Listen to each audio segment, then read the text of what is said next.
Monsieur le maire du 20e arrondissement, Éric Pliez. Merci Monsieur le maire. Mes chers collègues, le rapport qui nous est soumis est d'une importance très grande pour les Parisiennes et les Parisiens qui nous ont élus, en ce qu'il constitue une des amorces de ce que nous devons faire dans les mois et les années qui viennent. Nous avons en effet devoir changer beaucoup de choses, vraiment beaucoup. Il nous faut donc expérimenter rapidement. Nous sommes en crise et la situation est grave. La grande presse fait facilement le parallèle avec la crise des années 30 pour nous dire doctement ce qu'il faut faire et ne pas faire pour ne pas reproduire les erreurs du passé. Je ne partage qu'en partie cette approche.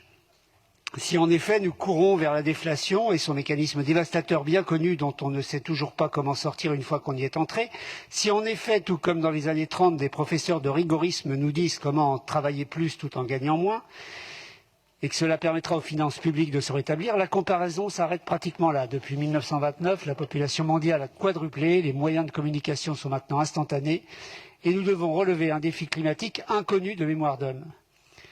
Tout semble se tenir dans le cumul des crises qui nous frappent. Une récession qui est 3 fois celle de 2008, une crise sanitaire sans issue certaine et anticipable à court terme, une crise démographique qui déséquilibre les échanges même à l'intérieur de l'Europe, une crise migratoire endémique dont les origines climatiques prennent chaque jour davantage le pas sur les causes géopolitiques.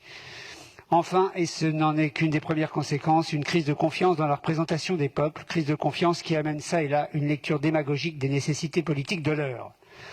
Mes chers collègues, il va nous falloir changer beaucoup de choses dans nos modes de vie et nos modes d'action dans les années qui viennent pour tout simplement nous adapter à la nouvelle donne qui sortira de ce tunnel et si possible influencer sur celle-ci. Le projet de délibération qui nous est soumis a pour objet de soutenir l'insertion par l'activité économique en attribuant des subventions à des structures qui permettent le retour à l'emploi et l'accompagnement social et professionnel de publics prioritaires.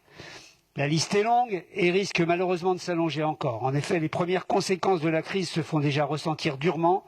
Paris est d'ores et déjà plus touché que le reste de l'Île-de-France et du pays, en raison de la structure de ses emplois, avec près d'1 million d'emplois dans les secteurs les plus affectés par la crise, comme le commerce, la restauration, le tourisme ou la culture, l'économie parisienne a particulièrement souffert.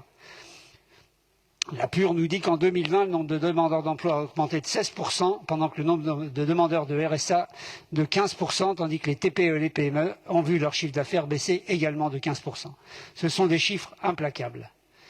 Et nous ne sommes qu'au début de cette crise inédite, c'est pourquoi il apparaît d'autant plus nécessaire de soutenir les dispositifs qui permettent aux populations fragiles de garder un pied dans l'emploi et de maintenir leur lien social. Qu'il s'agisse des dispositifs d'insertion par l'activité économique comme du plan Paris Boost Emploi, qui doit notamment permettre à chaque Parisienne et chaque Parisien en recherche d'emploi de bénéficier d'une formation professionnelle gratuite. Ces dispositifs s'inscrivent dans une dynamique plus large, celle de l'économie sociale et solidaire, dont l'insertion par l'activité économique, qui est l'objet de cette démarche, chaque Parisien en recherche d'emploi de bénéficier d'une formation professionnelle gratuite. Ces dispositifs s'inscrivent dans une dynamique plus large, celle de l'économie sociale et solidaire, dont l'insertion par l'activité économique, qui est l'objet de cette délibération, est l'une des composantes essentielles. Vous savez que tout ça a émergé dans les années 70, dans un contexte de crise économique profonde, afin de répondre aux besoins nouveaux des populations fortement touchées par le chômage et l'exclusion sociale. À cette époque sont donc nées de nouvelles structures qui ont préféré mettre l'économie au service de l'homme et non au service du profit. Elles se sont fixées comme objectif l'utilité sociale, la coopération, l'ancrage local, le partage et la solidarité. Elles ont proposé de nouvelles façons de produire, de consommer et d'échanger, permettant de créer un monde plus solidaire et plus respectueux de l'environnement.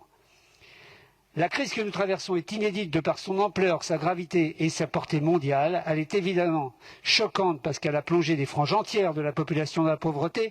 Je vous invite à relire le rapport du Secours catholique de novembre dernier sur l'état de la pauvreté en France, qui fait état de 20% des plus riches qui ont épargné pendant que 20% des plus pauvres se sont endettés.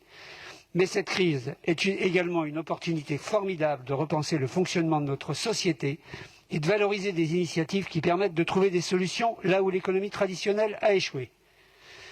Alors oui, l'ESS regroupe 12 000 structures, représente 10% du PIB parisien, 10% des emplois à Paris. Alors encourageons-la. Je vais vous citer très brièvement, parce que je pense que j'épuise mon temps de parole, des projets comme celui de l'ESAT Ménilmontant dans le 20e, qui touche des publics avec handicap, de Saveur et Partage, qui permet avec une double tarifier gratuitement son ordinateur en échange de quelques cours de maths. Loin de moi, mes chers collègues, l'idée que l'ESS pourrait elle seule nous sortir de ce qui s'ouvre devant nos pieds. Il nous faut être humbles et saisir chaque occasion de répondre à petite ou grande échelle aux multiples défis que j'ai listés Monsieur le maire, en il faut introduction conclure. de ce propos. Donc je voterai ce rapport avec enthousiasme et vous invite à le faire. Merci. Merci beaucoup.